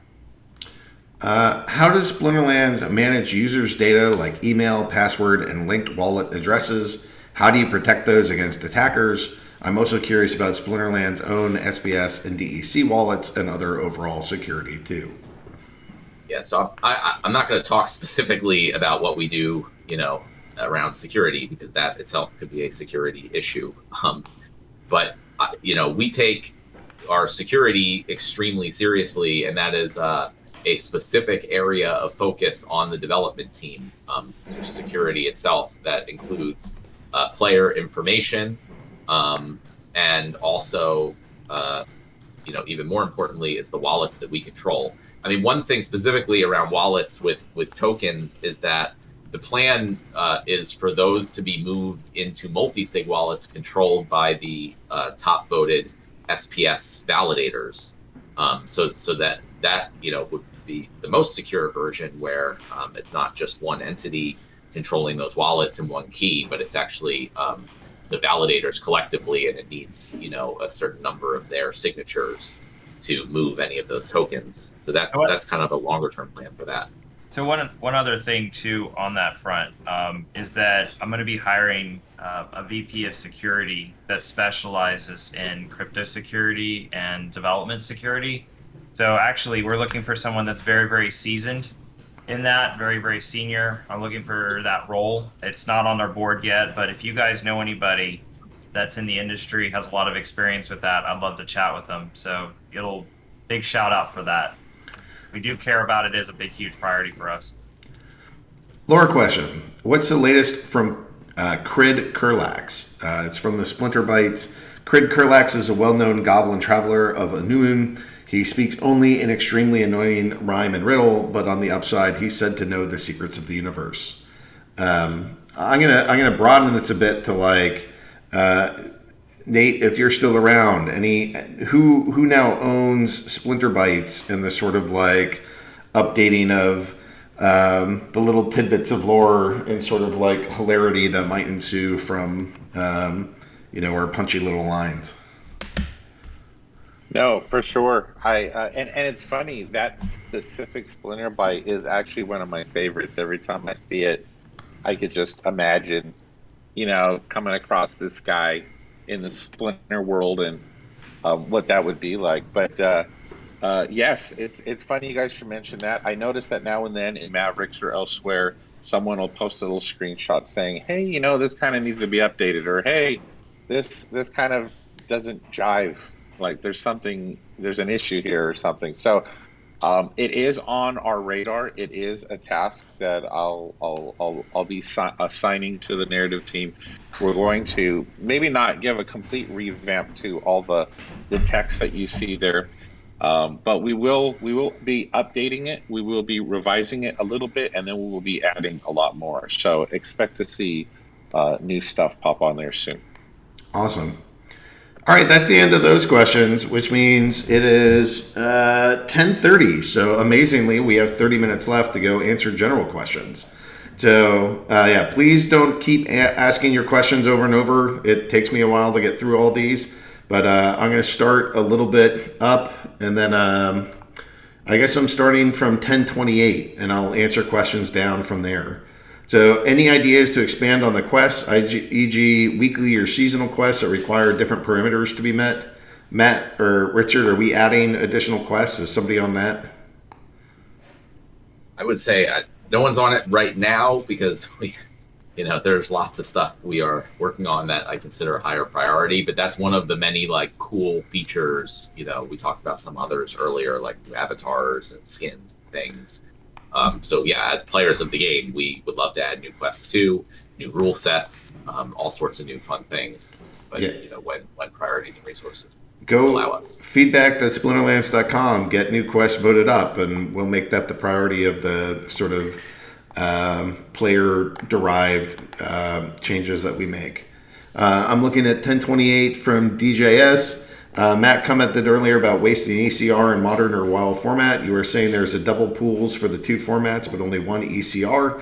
And Matt is confirming there is one ECR and separate reward pools. Biz is asking, will future use of vouchers factor in the supply of vouchers and or assume that players have had ample time to acquire vouchers? Or will they sort of assume that players are starting with 0 vouchers when the new promotion is announced? For example, with Rift Watchers, would it be 1 voucher for each bonus pack, like with Chaos Legion General Sale hits? Or might it require 2 vouchers or 10 vouchers or 100 vouchers for each Rift Watcher pack based on the amount of vouchers in circulation at that point? Matt, captain of all things economy? So I was starting to type responses in chat. I guess I shouldn't have done that. But I didn't know we were going to go through all these. But so I don't know. We're going to determine future voucher costs for things, at the time those things, get live and become announced. So when we're planning for Rift Watchers, and that's, we're figuring out the details of that. We're going to look at the state of the voucher system, how many people have, how many people are getting, and figure out what a reasonable cost would be that kind of is both, provides value for vouchers and SPS stakers and allows, enough people to get involved in them. And just one thing people should note is that it's also possible for things to cost less than 1 voucher. So a voucher is a divisible token.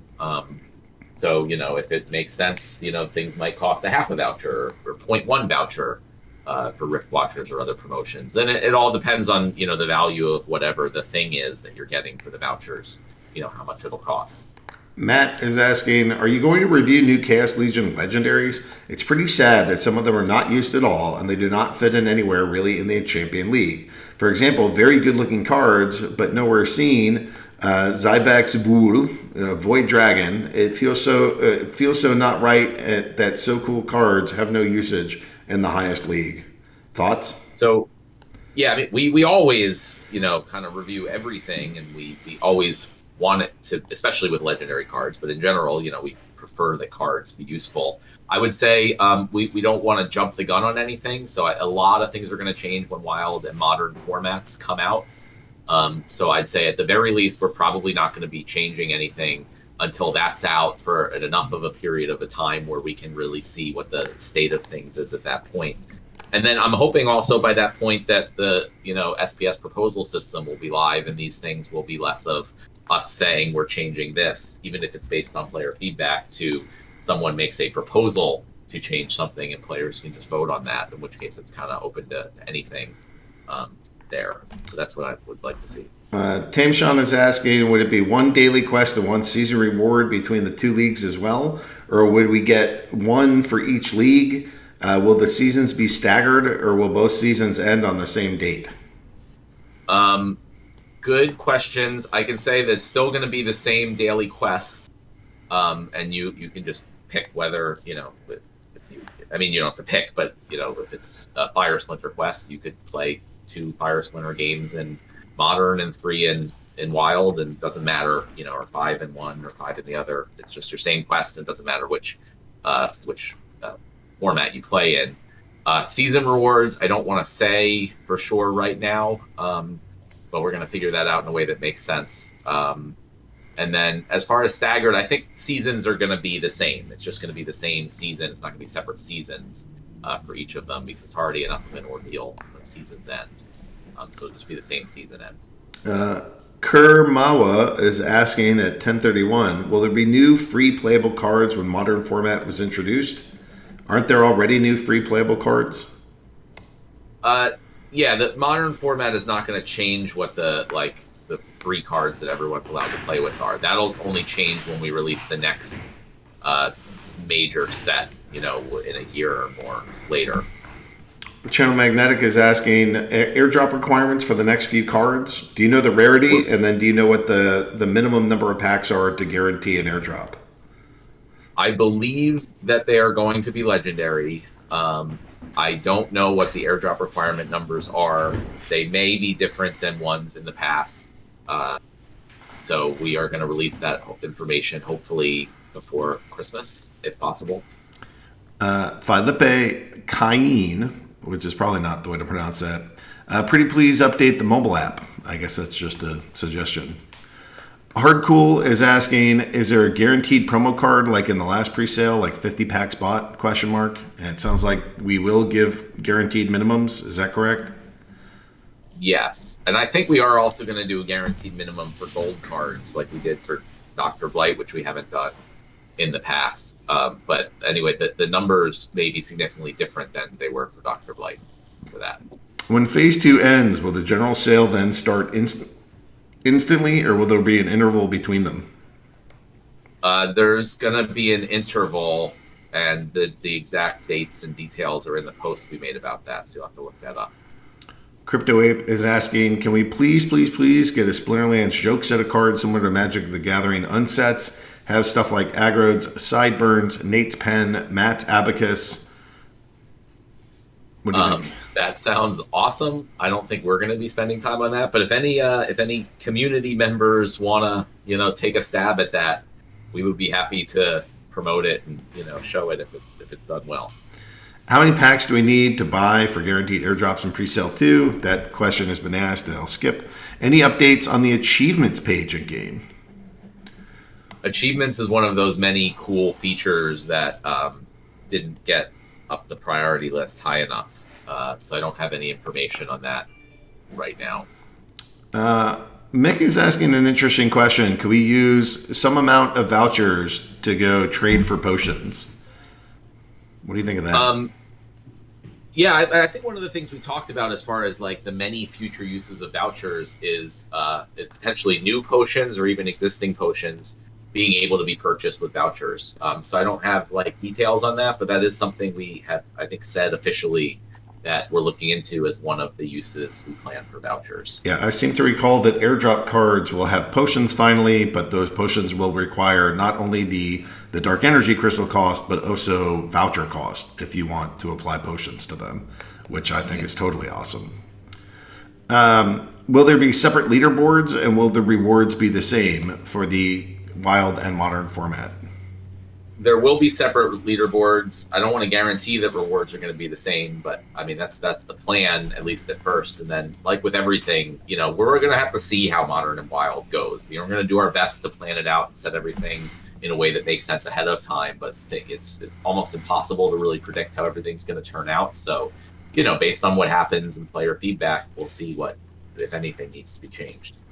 If the general sale sells out within the 24-hour grace period to count for airdrops, will this affect the number of packs to receive each airdrop? Airdrop 3 has 12 million packs count for it? Yes, it will. I mean, because the number of guaranteed packs is based upon, how many cards would have been given out, were those cards available in packs up until that date. So the more packs that are sold, or the less, that affects that amount, and that will affect what the guaranteed amounts will be. So for those, we may not be able to tell up front, but we could probably give a range, like based on if X number of packs sell in this period of time, the guaranteed minimum will be this, and if this number of packs sell, it will be that. So, people will be able to at least make decisions based on that. I got to run. I wasn't really planning to stick around for this long because I got to go start doing all the stuff we've been talking about and people have been asking about on the calls. So it's not that I don't want to be here talking to you guys and answering questions all day. It's just that I feel it's actually more important to get more time into building this stuff. So I just want to say thank you to everyone here at participating and for all your questions. It just really shows how interested and supportive of the game you are, and like we all are 100% aware that the community and the players are everything, 100% everything, and that's why everything we do is going in some way towards getting more players, increasing the player base, increasing the rewards that players earn, and giving the players more control and ownership over everything that we possibly can. So thank you to everyone here that makes all this possible. And Matt, I just want to say we are 1 month out from the general sale of Chaos Legion. How's that, huh? Yeah, no, that's awesome. And but I also just want to reiterate, taking another minute, that as much as we are all excited for the general sale and everyone to be able to just buy their pack, we did it this way on purpose to make sure that there was not a case where a whale could come in and buy up all the packs and no one else has a chance to get them, right? So, we have specifically said, hold on, we're going to hold off on selling our packs, and we're going to, set aside 3 million, a fifth of the total, over a 2-month period. And we're going to say to the whales who want to buy the bulk pack purchases, or that, they want to come in and buy $1 million worth, we're going to say, no, you guys have to wait and give everyone else their chance to buy packs first. The only caveat is, you need to have SPS staked. You don't need to spend SPS. You don't need to spend anything. You just need to, show that you are committed to this product in this game, and then you have the chance to get your packs and get the first airdrops and other bonuses before all the whales that want to put in, a bunch of money into the game, who obviously we love and, want to take care of and are an important part of this. But, just want to make sure people are clear on that whole thing that's happening. Yeah, and on top of that, what's really cool, Matt, about what we're doing, so yes, you can just stake SPS and you get vouchers. But there is markets on Hive Engine where if you're like, I don't have enough SPS, I'm not getting the voucher drops fast enough, you can go out to the market and buy a voucher, send that back to yourself in game and use it to buy a pack right now. It's not exorbitantly expensive. If you're really concerned about it and you don't have SPS, you can also go to the market and get you some vouchers and buy it. And that's one of the cool things about vouchers is there is a market for them. You can go buy them. You can sell them if you're not going to use them. So there's a lot of utility already right there for between players. The next question here. So thanks, Matt. Thanks for being here. Hey, everybody. Enjoy time working. Thanks, Matt. How are the bulk sales going, Aggie? Well, we've sold I have like over $6 million in commitments, and we have until the 28th for me to go take orders and get payment. So if you guys are interested in participating in the bulk sales, you have 11 days left. You can contact me. I guess if you're just looking to do the minimum, you can contact Brybro, and the two of us can go help you out. But if you're buying $100,000 or more, we will provide you with the legendary potions. If you're buying $1 million or more, we will provide you with the legendary and the alchemy potions. And if you're buying those mounts and you have a guild so that you are bringing in large numbers of people, there are some other aspects that are available to you. It can't just be you and a couple bros. It really has to be like a professional organization where you have started a company or have a DAO, or have a real organization. It's not just you and a couple friends. That's not what this is for. It's to bring in mass amounts of people. Question, can we have tech support update, especially with respect to the large dollar tickets that require dev action waiting over a month? Sir? Hardpoint? Oh, sorry about that. I was replying to somebody. What was the question you're on? Can we have a tech support update, especially with respect to large dollar tickets that require dev action? Okay, so Golden Girl, definitely, if you have high dollar stuff, definitely ping again, and we apologize for the delay there. It is actually high priority for us to get those done, and we've actually been prioritizing those high dollar ones over incoming. There are certain issues where things have gotten blocked for various reasons, and we definitely apologize for that. But just so you guys understand, when someone submits a ticket with a high dollar, like, we don't just go do what the ticket says. You guys realize we have to actually go and sit down and try to audit all the details behind that ticket and figure out what's going on. Is this the real person who submitted the ticket? We have to do a lot of validation. So there's actually a lot of work that goes into making sure your tickets are assigned properly. Now, I just wanted to mention something else that I didn't get a chance to earlier. I always like to kind of come out and say, hey, support team's doing great and they're killing it, but literally they are, guys. In this last month, we've been taking in 130 tickets a day compared to over 200 last month, and the staff has been literally working around the clock. I don't think the sun sets on the support team. So number one, they're just crazy killing it. We have about 1937 unsolved this month so far that are still being ground through, but so much this month versus last month, when we look at the number of tickets resolved versus incoming, is the first month where we're actually making a positive dent in the backlog. But more than that, which is really exciting to me from a tech perspective, we have seen a consistent month-over-month decrease in the total number of ticket volume. So we have seen it half every single month. In December, right now, we're on track for the lowest amount of tickets we've had since July. So we are super excited about that. We still have a backlog we're working for, and there are tickets that are blocked for various things, but it is very high priority. So if you guys have a decent amount of money out there, definitely ping back in our Discord site. Now, I have exciting things to say. If you guys haven't seen it yet, if you go to support.splinterlands.com right now, we just launched an entirely new support site hosted by our Zendesk partner.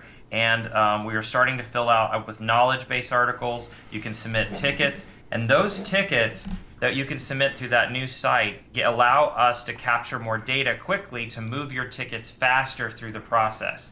So if you already have a ticket in there, you don't need to go do it again. We already got you. But if you're adding a ticket, that is the place to go. Eventually, and what's coming soon, is live chat in-game to talk to our support agents. And that we're going to just continually maturing the process of technical support.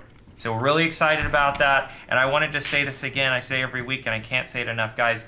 Thank the support team. Give them high fives when you can. These guys are dealing with people that are grouchy. Their money's at stake. They're trying to do you guys a solid and be there, be conscientious, work as fast as they can through your things. Guys, just a huge shout out to them, to the support team, just all across the board. They are just working tireless to make this experience that much better. Stingo is asking, how do you guys feel about the current speed of pack sales? Feel they're slow, on target, exceeding expectations? How will we ever get a super cool penguin card? So super cool penguin card, if you want to get your own card art into the game, you make sure that you and your friends are one of the top 6 purchasers when we do pre-sales, and then you can design your own legendary card. And if you wanted some badass penguin in the game, that is the time to do it. Wink, wink. In terms of selling the cards, I guess I think they're right on target. You know, we're purposely metering out packs. We want it to go slow, but even still, we're expecting December to be the highest sales month in company history in 3.5 years of doing this. And then I think January for actual like general sale is going to blow that away. So the company is in the strongest financial position it's ever been in. It continues to get into a stronger financial position. We are hiring as a result. We're up to 70 odd people. Hopefully by the end of December, we'll be up to 100. And this company is going gangbusters. I guess I get the privilege of talking to some of the biggest companies in the world, and they are interested in what we're doing and how to do it. I don't know if you guys saw, but even Melania Trump launched like an NFT platform. But, you know, it doesn't take long for people to say, when will these have utility? And there's nobody that understands how to give tokens utility better than Splinterlands. So to me, it's really exciting to just see how much this whole ecosystem is growing. And honestly, I feel like we're at the vanguard of it. So pack sales are going great. I think they're right on track. In fact, I think they're a little bit stronger than I even anticipated. So there's probably not enough for everybody. Just saying. All right, we have 10 minutes left, and I got 100 messages, so I'm going to cut off new questions here, but I'm going to keep taking these. Any future plans for an update to the mobile app? How are we handling mobile, Mr. Hardpoint? Mobile, we're kind of keeping it alive right now, but we really have big plans for it over Q1. You guys are going to see that start showing up in the roadmap. We know that we want to be where everybody is, and we know mobile is where everybody is. So like what you're going to see in Q1 and Q2 is us really roll up our sleeves and start really tackling the mobile product, and you guys are going to see a lot of good things coming out this next year for mobile specifically. Thank you. All right. Any idea if the in-game marketplace for assets would allow purchases with different payment options? So you can buy credits through the app, and then you can spend those credits to go purchase stuff. And when you purchase credits, it can be fiat, DEC, Hive, SPS, Bitcoin, Litecoin, Ethereum, and a bunch of other things. So I would say, yes, do it through the app. That's what our credit system is for. Koronach is asking, do we need to open packs to receive the airdrops for the new chaos cards? Will they appear in our account? What is the airdrop percentages based per amount of packs we buy? So yes, you buy the packs, and that's actually enough to guarantee you the airdrop. You don't have to open the packs. And what is the airdrop percentages based? It is based on the amount of packs, and it's based off of how far along into the sale it is. So there's a couple different factors that go into this. So we're not ready to tell you just yet what the minimum number of packs are. But before the end of the sale, we'll make sure that you guys know so that you can plan around it and make sure that at the very least you have the minimum or multiples of the minimum to get as many guaranteed cards as you're hoping for. Matt is asking the question, if there will be guaranteed gold foil card airdrop for a certain number of packs, will it be possible to combine packs purchased on separate accounts? The information changes a lot now. Probably not. Sorry about that. It's going to have to be through one major account is my guess. Maybe that could be changed, but I highly doubt it. Everybody's just saying, yay, Yabamat, and Yabamat's amazing, and we're stoked. Hi, can I ask a question about the voucher? I bought some only from phase 1 presale, like 5 voucher only. Then I bought voucher in the second presale, like 45. Then I still have airdrop cards for free. Well, just buying vouchers doesn't help you. You actually have to go and buy the packs. The airdrops just give you the like vouchers just give you the ability to purchase packs, but it doesn't help you unless you actually purchase them. Dine is asking at 1046, will it be possible to change the tournament specifics so we can make tournaments where both players and creators are rewarded. That means different play times, like anytime 1 hour rounds, for example.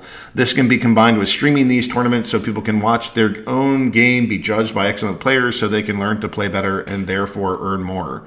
So yeah, what you do, like some of this is around, man, I don't want to go into full answers here.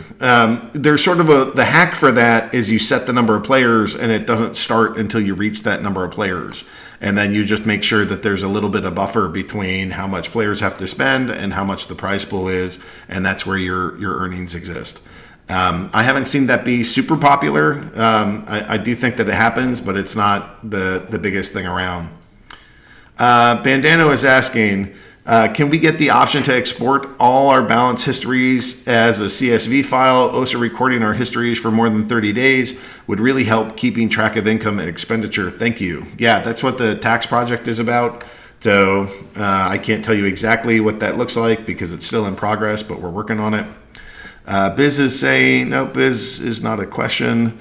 Naz Redding Danette is saying, is the Splinterlands team looking to outsource customer service? No, we're going to do that internally.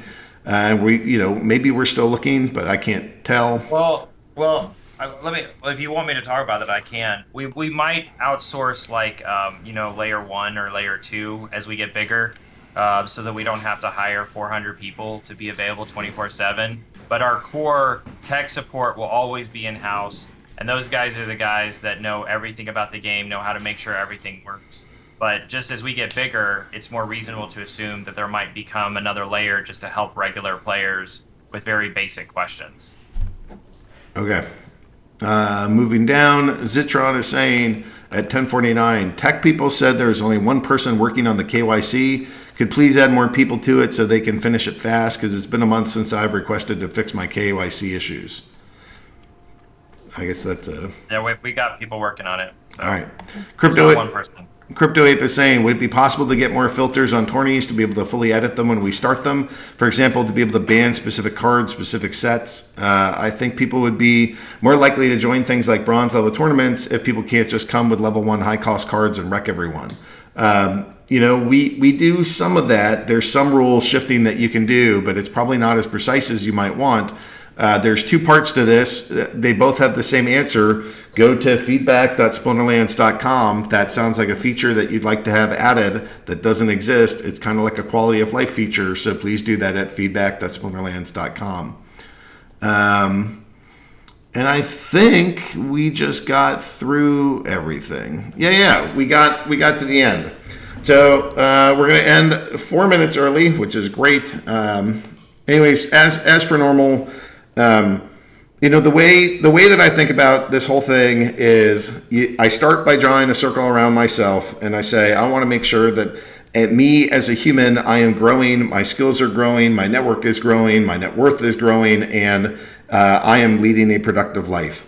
And then I draw a bigger circle and I say, I want to make sure that my team is having quality experiences, that they are growing as people, that they get kind of the responsibilities and job that are exciting to them, that they feel passionate about, that they want to work on. And I want to make sure that the folks that are exhibiting passion, creativity, competence, and peaceful behavior are getting to be exposed to bigger and bigger things as our company grows and rewarded for it as well.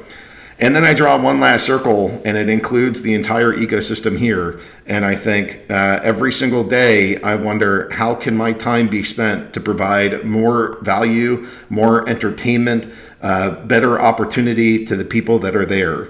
And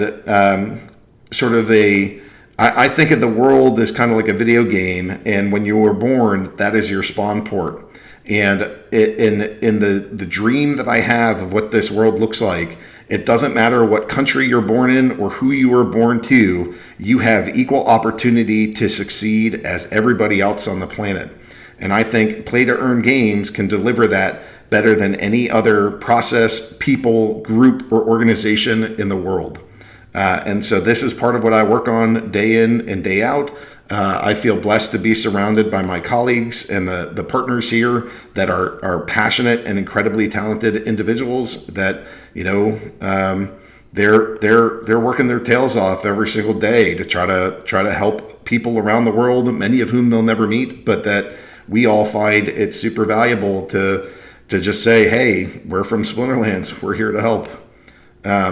So I'm grateful to my team, and of course, none of this is possible without a legion of amazing, fabulous fans that tirelessly, hold our feet to the fire, that help us go and do more work than ever, and help us build systems that will help them. This is the dream. This is we're trying to make the world a better place, and it is made possible by the minnows and the whales and the participants and the traders and the flippers and the commentary and the streamers and all of that. So I'm grateful to this community. It has been a life-altering experience for me. I get constant feedback from players of how much this game has changed their lives. And so this is a mutually beneficial relationship, as all voluntary relationships ought to be. And I am grateful to you guys that you all work with us as we try to build something totally awesome and world-changing as we believe it to be. So with that, thanks everybody. I appreciate your time, and let's go be awesome together. Thanks all. See you guys.